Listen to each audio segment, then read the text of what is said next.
नमस्कार। आकाशवाणी जयपुर अजमेर से प्रस्तुत हैं प्रादेशिक समाचार।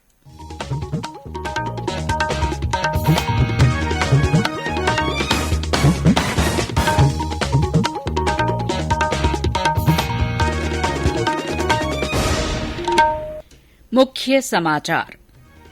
केंद्रीय मंत्रिमंडल ने 3 लाख रुपए तक के अल्पावधि कृषि ऋणों पर ब्याज में 1.5% सब्सिडी की मंजूरी दी। भारतीय जनता पार्टी ने राज्य में कानून व्यवस्था की स्थिति को लेकर प्रदेश सरकार की आलोचना की। राज्य में कई स्थानों पर मूसलाधार बारिश, धौलपुर में चंबल किनारे बसे गांवों में हाई अलर्ट। राज्य में लंपी बीमारी से संक्रमित 5 लाख पशुओं में से 2 लाख पशु इलाज के बाद ठीक हुए। और प्रदेश के युवाओं में उद्यमिता को बढ़ावा देने के उद्देश्य से जयपुर में 19 अगस्त से डिजी फेस्ट आयोजित होगा।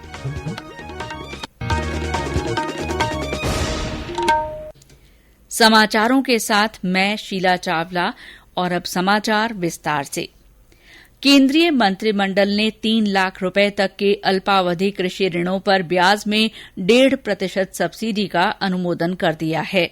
नई दिल्ली में कैबिनेट की बैठक के बाद मीडिया को जानकारी देते हुए सूचना और प्रसारण मंत्री अनुराग ठाकुर ने बताया कि यह निर्णय कृषि क्षेत्र में समुचित ऋण प्रवाह को सुनिश्चित करने के लिए किया गया है।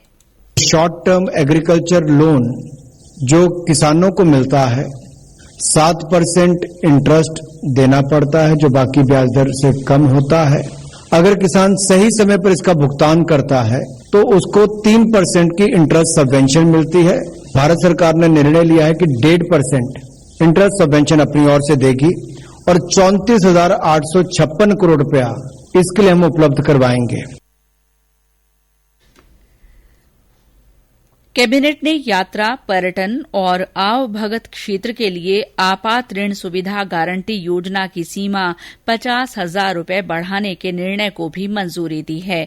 श्री ठाकुर ने यह भी बताया कि कैबिनेट ने पेटेंट आवेदकों और अनुसंधानकर्ताओं सहित उपयोगकर्ताओं को परंपरागत जानकारी डिजिटल लाइब्रेरी तक पहुंच प्रदान करने का भी अनुमोदन कर दिया है। भारतीय जनता पार्टी ने राजस्थान में कानून व्यवस्था की स्थिति को लेकर राज्य सरकार की आलोचना की है। केंद्रीय मंत्री गजेंद्र सिंह शेखावत ने आज नई दिल्ली में कहा कि राष्ट्रीय क्राइम रिकॉर्ड ब्यूरो के डेटा के अनुसार आज राजस्थान देश में रेप के मामलों में पहले स्थान पर है। नाबालिग बच्चियों की तस्करी के मामले में ये दूसरे नंबर पर है। श्री शेखावत ने कहा कि 15 अगस्त को जब देश स्वतंत्रता दिवस मना रहा था, उस दिन अलवर जिले में एक समुदाय के लोगों ने एक गांव में सब्जी बेचकर आजीविका चलाने वाले चिरंजी लाल नाम के एक युवक को पीट कर मार डाला। राजस्थान में जिस तरह से मॉब लिंचिंग, महिलाओं के खिलाफ दुराचार, नाबालिग या अबोध बच्चियों के साथ में व्यवहार और अत्याचार, बच्चों की तस्करी, दलितों के खिलाफ अत्याचार, एक मजहब विशेष के लोगों के खिलाफ बर्बरता, इन सब तरह के घृणित अपराधों में राजस्थान नित्य नए कीर्तिमान स्थापित कर रहे हैं। बिलासपुर से भगत की कोठी जोधपुर आ रही ट्रेन आज तड़के नागपुर के पास पहले से ही खड़ी एक मालगाड़ी से जा टकराई।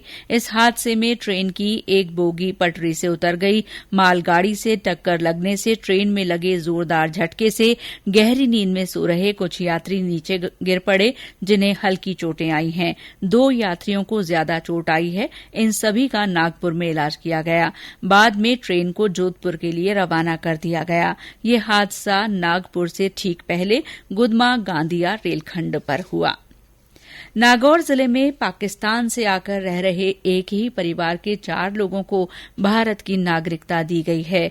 जिला कलेक्टर पीयूष सामरिया और पुलिस अधीक्षक राममूर्ति जोशी ने इन लोगों को भारतीय नागरिकता के प्रमाण पत्र प्रदान किए। इस परिवार में 2 लोगों को 2005 में भारतीय नागरिकता मिल गई थी। और अब प्रस्तुत है आजादी का अमृत महोत्सव के तहत आकाशवाणी जयपुर के क्षेत्रीय समाचार एकांश की ओर से आयोजित हर घर तिरंगा क्विज प्रतियोगिता में कल पूछे गए प्रश्न का सही उत्तर। कल का प्रश्न था, हमारे राष्ट्रीय ध्वज के 3 प्रमुख रंग केसरिया, श्वेत और हरा क्या दर्शाते हैं? इसका सही जवाब है केसरिया रंग ताकत और साहस, श्वेत रंग शांति और सत्य और हरा रंग शुभ, विकास और उर्वरता का प्रतीक है। और कल के प्रश्न के सबसे पहले सही जवाब भेजने वाले 3 विजेताओं के नाम हैं चित्तौड़गढ़ जिले के चौहानों का कंथारिया से जगदीश गुर्जर, उदयपुर जिले के इंटाली गांव के राजेश पुष्करना और जोधपुर जिले के धुंधाड़ा के अलादीन धुंधाड़वी। क्विज के तहत अगले प्रश्न के लिए आगामी मंगलवार शाम 6:30 बजे और 6:45 बजे का प्रादेशिक समाचार बुलेटिन जरूर सुनें। ये समाचार आकाशवाणी जयपुर अजमेर से प्रसारित किए जा रहे हैं। कंपटीशन की अगर आप कर रहे हैं तैयारी, तो उनके लिए ऑल इंडिया रेडियो पर हम लाए हैं अभ्यास, एक ऐसा कार्यक्रम जिसमें आप पूछेंगे सवाल व्हाट्सएप नंबर 9289094044 पर या फिर ईमेल करेंगे abhyas.airnews@gmail.com पर और हमारे विशेषज्ञ देंगे इसका जवाब। आपका अभ्यास हमारा प्रयास।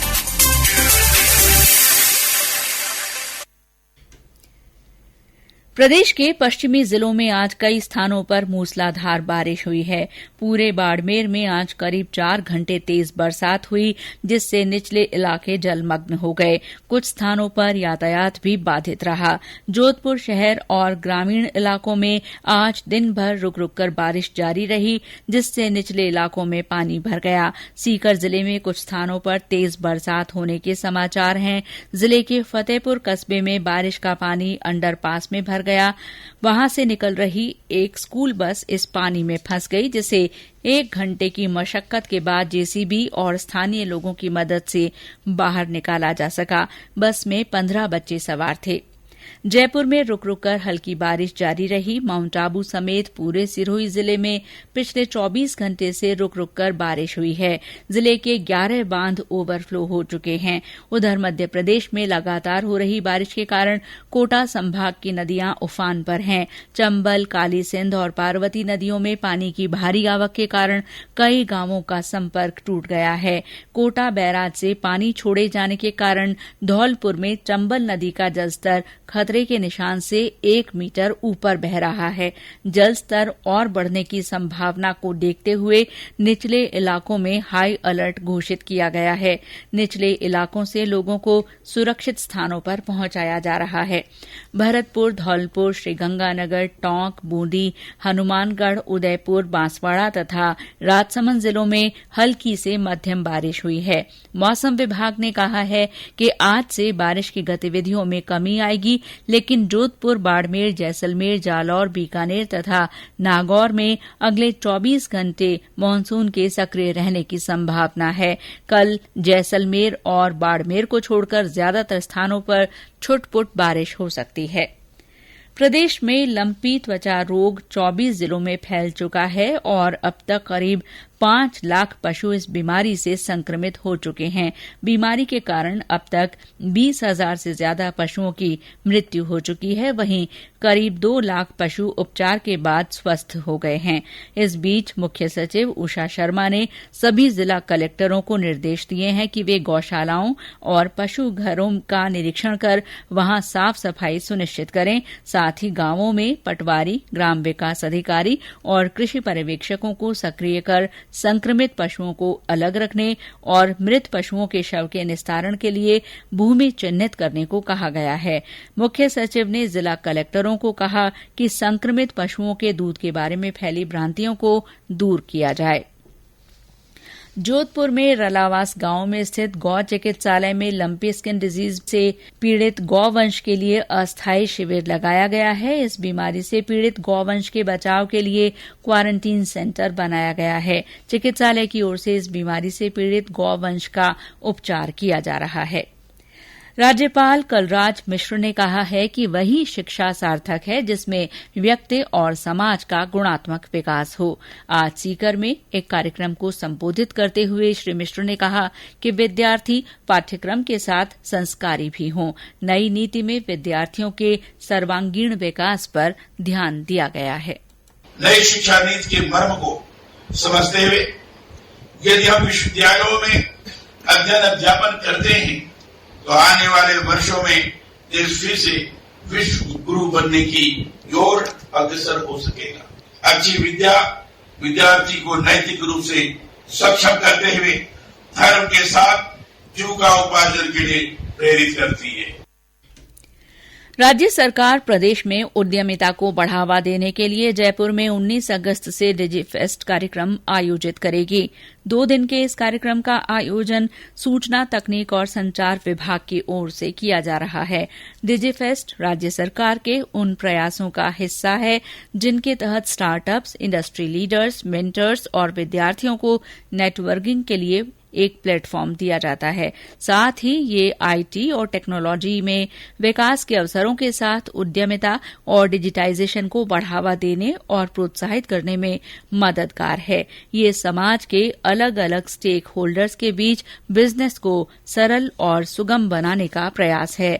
इस मेगा इवेंट में प्रदेश के शहरी और ग्रामीण इलाकों से आने वाले युवाओं को शामिल किया जाएगा, जिससे उनके रोजगार का दायरा बढ़ सकेगा और वे उद्यमिता की अवधारणा को समझ सकेंगे। इसमें स्टार्टअप एक्सपो और कॉन्फ्रेंस जैसे कार्यक्रम होंगे। साथ ही स्टार्टअप्स के मार्गदर्शन के लिए नॉलेज सेशन, इंटरव्यू, अपस्किलिंग, सरकारी प्रक्रियाओं को ऑटोमेट करने के लिए कार्यशालाएं भी होंगी। श्रीगंगानगर जिले में सूरतगढ़ ताप बिजली घर से निकलने वाले प्रदूषण पर अब नियंत्रण किया जा सकेगा। राजस्थान राज्य विद्युत उत्पादन निगम लिमिटेड की ओर से 1320 मेगावाट के सुपर ताप बिजली घर में 877 करोड़ रुपए की लागत से fuel gas desulphurisation system FGD plant स्थापित किया जा रहा है। थर्मल के मुख्य अभियंता अनिल कुमार बोहरा ने बताया कि इस प्लांट के निर्माण के लिए 915 दिनों का लक्ष्य निर्धारित किया गया है। श्री बोहरा ने बताया कि परियोजना में बिजली उत्पादन के दौरान जलने वाले हजारों टन कोयले से निकलने वाली सल्फर डाइऑक्साइड वातावरण में मिलकर मानव स्वास्थ्य, वनस्पति और जीव जंतुओं पर दुष्प्रभाव डालती है। अब एफजीडी सिस्टम स्थापित होने से प्रदूषण को नियंत्रित करने में मदद मिलेगी। राजस्थान पर्यटन विकास निगम के अध्यक्ष धर्मेंद्र राठौड़ ने कहा है कि राज्य में पर्यटन को उद्योग का दर्जा देने के बाद निगम के होटलों के जीर्णोद्धार तथा सेवाओं में सुधार के प्रयास किए जा रहे हैं। सवाई माधोपुर में आरटीडीसी होटल झूमर बावड़ी के जीर्णोद्धार कार्यक्रम को संबोधित करते हुए उन्होंने बताया कि मुख्यमंत्री अशोक गहलोत ने राज्य में पर्यटन के लिए 1000 करोड़ रुपए का बजट मंजूर किया है। उन्होंने कहा कि राज्य में ग्रामीण पर्यटन को बढ़ावा देने के साथ ही निगम की शाही रेलगाड़ी पैलेस ऑन व्हील्स को भी शीघ्र शुरू कराने के लिए राज्य सरकार रेल मंत्रालय के साथ मिलकर प्रयास कर रही है। झूमर बावड़ी के जीर्णोद्धार पर 1 करोड़ 12 लाख रुपए की लागत आएगी। और अंत में मुख्य समाचार एक बार फिर। केंद्रीय मंत्रिमंडल ने 3 लाख रुपए तक के अल्पावधि कृषि ऋणों पर ब्याज में 1.5% सब्सिडी की मंजूरी दी है। भारतीय जनता पार्टी ने राज्य में कानून व्यवस्था की स्थिति को लेकर प्रदेश सरकार की आलोचना की है। राज्य में कई स्थानों पर मूसलाधार बारिश हुई है। धौलपुर में चंबल किनारे बसे गांवों में हाई अलर्ट घोषित किया गया है। प्रदेश में लंपी बीमारी से संक्रमित 5 लाख पशुओं में से 2 लाख पशु इलाज के बाद ठीक हो गए हैं। और प्रदेश के युवाओं में उद्यमिता को बढ़ावा देने के उद्देश्य से जयपुर में 19 अगस्त से डिजिफेस्ट आयोजित किया जाएगा। इसी के साथ प्रादेशिक समाचार बुलेटिन समाप्त हुआ। नमस्कार।